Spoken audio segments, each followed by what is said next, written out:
Hello दोस्तों, कैसे हो आप सभी लोग। आशा करता हूँ आप लोग स्वस्थ मस्त एवं जबरदस्त होंगे। इसी के साथ ही दोस्तों आप सभी का आपके यूट्यूब चैनल मीन पॉइंट 2.0 में स्वागत है। तो चलिए दोस्तों, आज भौतिक विज्ञान के एक्सेलरेशन अर्थात त्वरण क्या होता है, इसे हम बहुत ही बेहतरीन तरीके से समझेंगे। इसके साथ ही दोस्तों वीडियो को अंत तक देखिएगा और वीडियो को एक लाइक जरूर कीजिएगा। इसी के साथ ही दोस्तों अगर आप हमारे चैनल पर नए हैं तो प्लीज़ चैनल को सब्सक्राइब कीजिएगा। तो चलिए दोस्तों बिना समय गवाए वीडियो शुरू करते हैं। त्वरण एक्सेलरेशन किसी पिंड या वस्तु के वेग में परिवर्तन की दर को त्वरण कहते हैं। यह एक सदिश राशि है।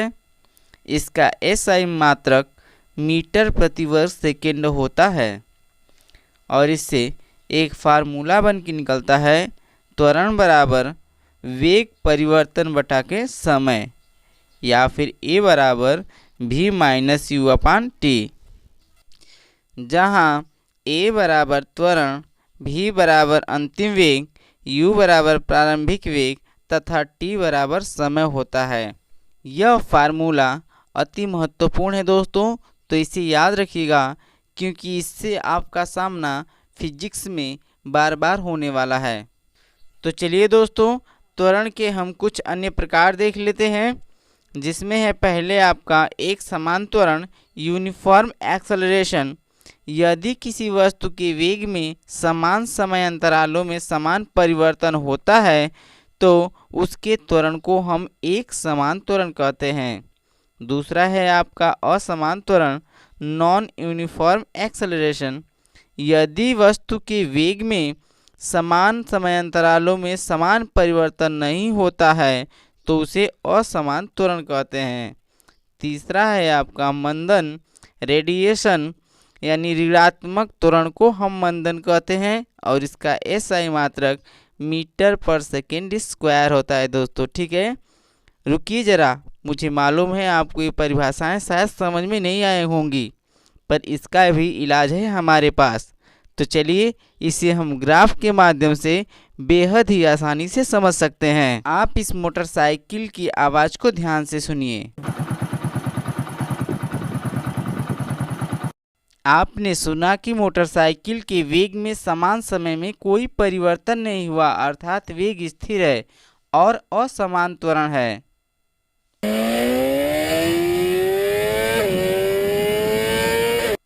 दूसरी स्थिति में मोटरसाइकिल के वेग में समय के साथ परिवर्तन हो रहा है, अर्थात वेग बढ़ रहा है और एक समान त्वरण भी बढ़ रहा है।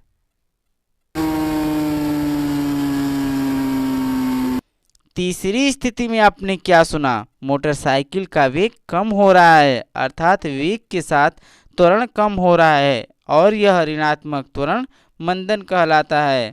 लेकिन ये रेखाएं ग्राफ पेपर पे कैसी दिखेंगी, इससे हमें पता चलता है कि जिन तीन परिस्थितियों को हमने अभी देखा उनमें कैसे समय के साथ वेग बदलता है।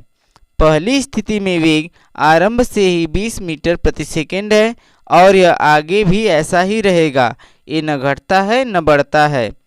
दूसरी स्थिति में वेग 0 सेकेंड में 0 मीटर प्रति सेकेंड था और 1 सेकेंड के बाद ये 4 मीटर प्रति सेकेंड हो जाता है और 2 सेकेंड के बाद ये 8 मीटर प्रति सेकेंड हो जाता है और 3 के बाद 12 मीटर प्रति सेकेंड और 4 के बाद 16 मीटर प्रति सेकेंड हो जाता है। इससे हमें पता चलता है कि वेग हर सेकेंड में 4 मीटर प्रति सेकेंड के हिसाब से बढ़ रहा है। यही त्वरण है जिससे किसी वस्तु का वेग प्रति सेकेंड बदलता रहता है। इसे हम लिखेंगे कैसे, 4 मीटर प्रति सेकेंड बटा के सेकेंड, या 4 मीटर बटा में 1 सेकेंड गुणे 1 बटा के 1 सेकेंड, ऐसे लिख सकते हैं। अगर मोटरसाइकिल का त्वरण इसी प्रकार हो तो 5 सेकेंड बाद वेग क्या होगा, 4, 8, 12, 16, 20। तो इसका आंसर होगा 20 मीटर प्रति सेकेंड।